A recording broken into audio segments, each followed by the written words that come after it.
Assalamualaikum warahmatullahi wabarakatuh. Bertemu kembali dengan kami, tim pengajar tata tulis Kera Ilmiah.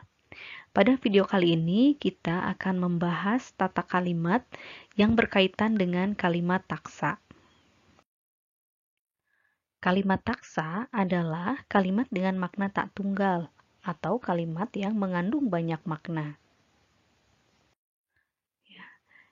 Cara untuk menghindari kalimat taksa yaitu pertama, gunakan tanda baca yang tepat, yaitu dengan menggunakan tanda hubung atau tanda koma.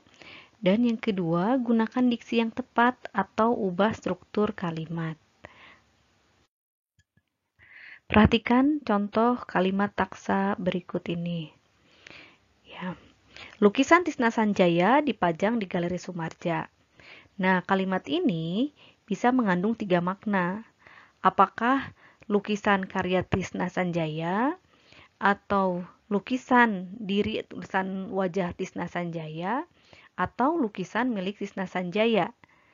Nah, karena kalimat ini mengandung 3 makna, maka supaya tidak ambigu, kita harus menambahkan kata pada lukisan tersebut.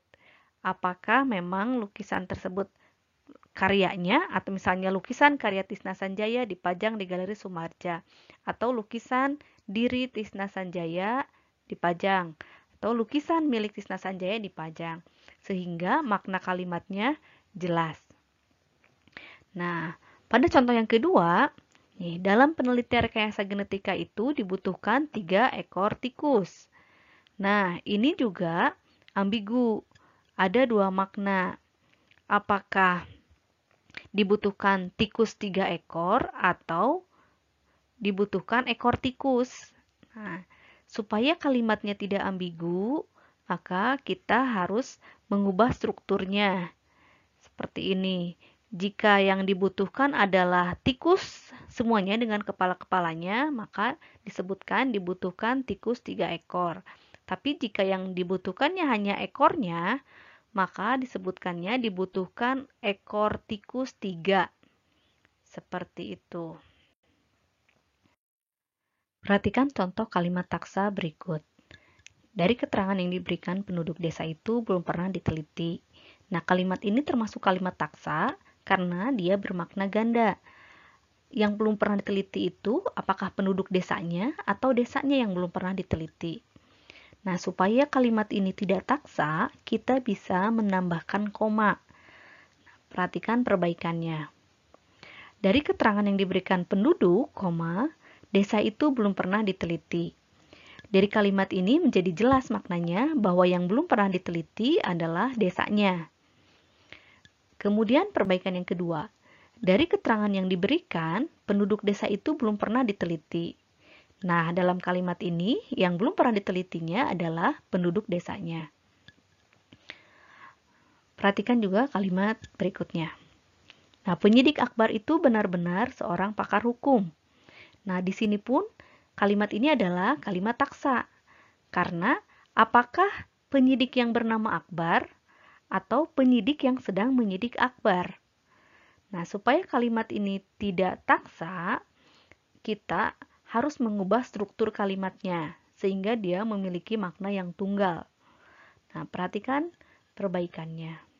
Nah, yang menyidik Akbar itu benar-benar seorang pakar hukum.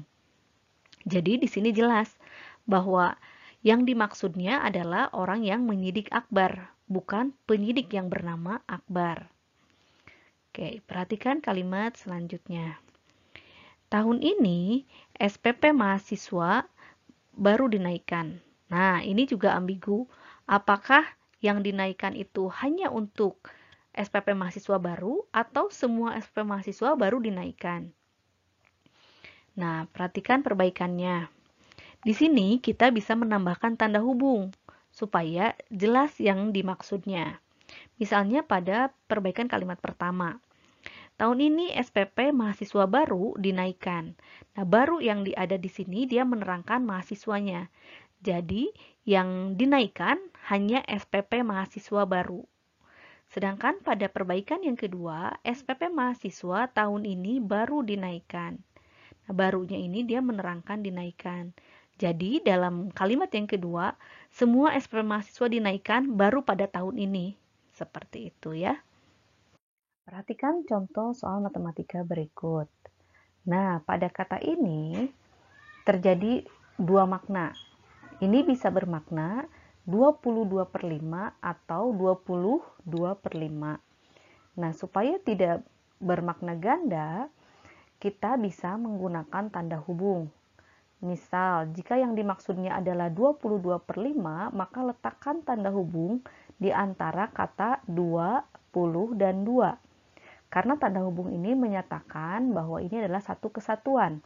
Jadi 22/5. Tapi jika yang dimaksudnya adalah 22/5, maka tanda hubung cukup antara kata 2 dengan kata puluh. Karena ini bermakna 20. Satu kesatuannya adalah 22/5. Oke, terima kasih. Tetap semangat sampai bertemu kembali pada materi selanjutnya.